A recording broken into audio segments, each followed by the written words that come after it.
Dipersembahkan oleh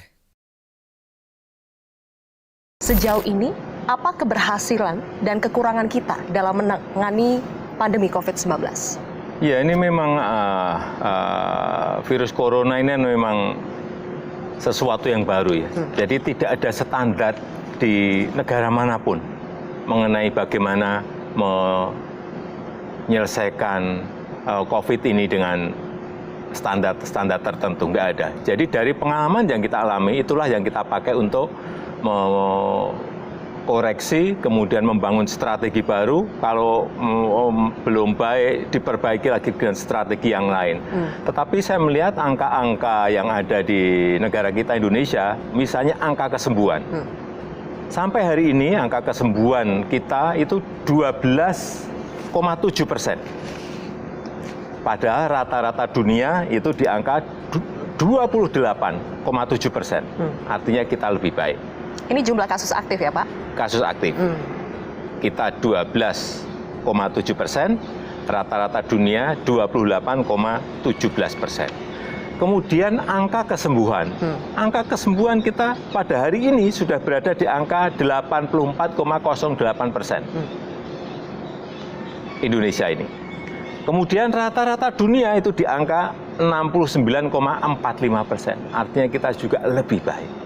Hanya di sisi angka kematian, memang kita sedikit lebih tinggi dari rata-rata dunia. 3,2% kita saat ini ya Pak? Betul. Pak, kita sekarang berbicara soal vaksin. Sekarang sudah minggu ke-4 November Pak. Apakah vaksin yang kita impor jadi tiba bulan ini? Kita akan berusaha keras. Saya sampaikan saat itu bahwa pemerintah akan berusaha keras agar vaksin itu sampai ke Indonesia di akhir November. Kalau memang kepleset sedikit, mungkin di awal Desember. Ini kita akan berusaha terus sesuai dengan schedule target yang telah kita tentukan.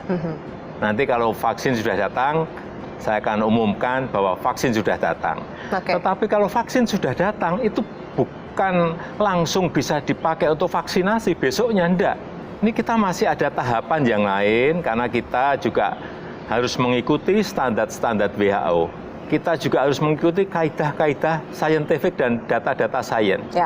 Kita harus melalui juga tahapan-tahapan di BP POM untuk mendapatkan yang namanya Emergency Use Authorization. Ini harus dapat. Tidak mau kita melompati tahapan-tahapan yang ada, karena keselamatan, keamanan rakyat adalah yang paling utama.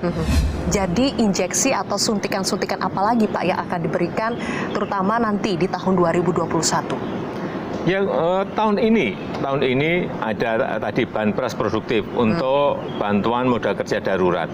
Kemudian ada juga BLT desa, bantuan langsung tunai desa. Kemudian ada juga bantuan sosial tunai, ada juga. Kemudian bantuan listrik gratis, subsidi listrik gratis kan juga ada juga. Kemudian ada juga kartu prakerja, ini yang untuk ter-PHK. Kemudian ada juga subsidi gaji atau upah juga. Saya kira banyak sekali bantalan sosial kita, bansos kita, sosial safety net kita, semuanya kita terus akan kita lakukan. Dan tahun depan ada beberapa yang akan kita lanjutkan, tapi ada beberapa juga yang akan kita stop. Kita harapkan nanti pemulihan ekonomi sudah terjadi, sehingga pertumbuhan ekonomi kita positif, dan kita harapkan bantuan-bantuan itu sudah bisa kita stop nanti di pertengahan 2021.